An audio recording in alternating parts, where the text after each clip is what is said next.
Saktong-sakto dahil malamig ang panahon, masarap mag-hot pot. Ito yung parang fishball nila, no? At may peanut sauce.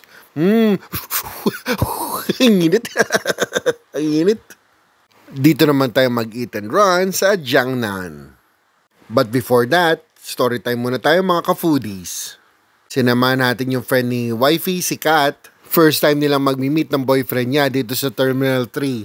Parang Korean novela lang ang datingan. Shoutout din nga pala kay Hachi. At ayan, nung una sila nagkita, nagkahiyaan pa. Sabi nga namin, dapat i-Don Sulueta mo. O kaya Ian Veneracion na lang.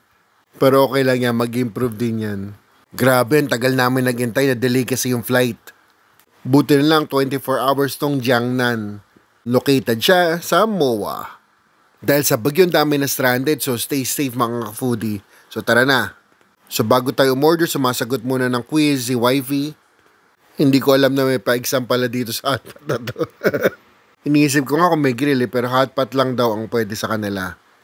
Ito ang sikat nilang peanut sauce. Ang in-order naming sauce, mushroom at tomato. Meron din silang unlimited juice and drinks.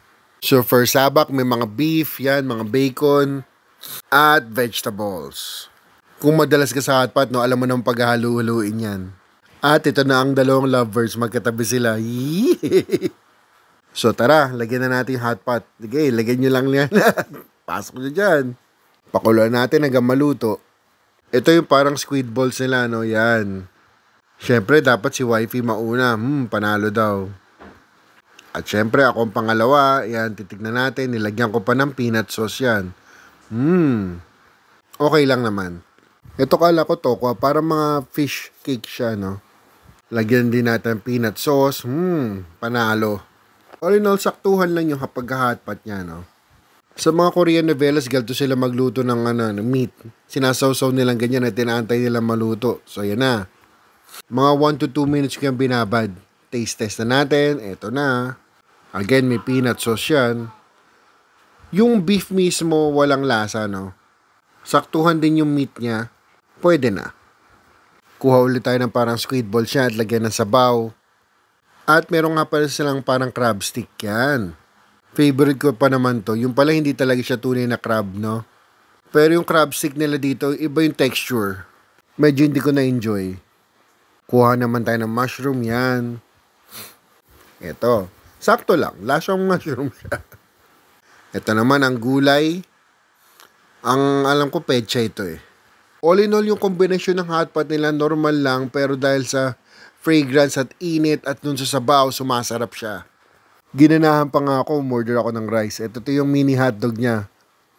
Parang familiar yung korte nito, no?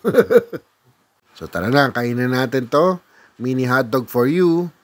Ang iniisip ko parang longganiso yung lasa niya pero wala lang din. Nothing special. Yung rice nila, yung masarap. Naka-second round order tayo. Siyempre, nilagay ulit natin lahat ng ingredients. Ito yung hotpot na nothing special doon sa mga ingredients. Pero dahil pinaghalo-halo mo siya and with the sauce and the soup, sumasarap siya at ginaganahan ka kumain, no? Si Wifey nga parang na food coma na pagtapos kumain. Don't worry, I got you fam. Ako kakain para sa'yo.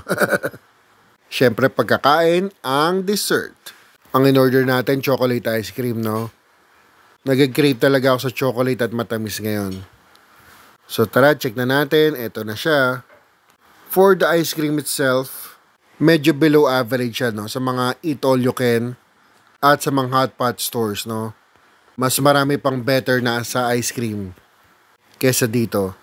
Si Wifey naman, vanilla ang in-order niya. Umorder pa ako ng crab sticks, no? Para ma-check ko kung ba't ganun talaga yung lasa. At yung texture, baka mo, malilay na bigay sa amin.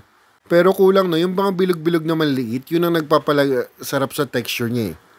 All in all, 6 out of 10 sa akin ang Jiangnan and see you on our next Eat and Run.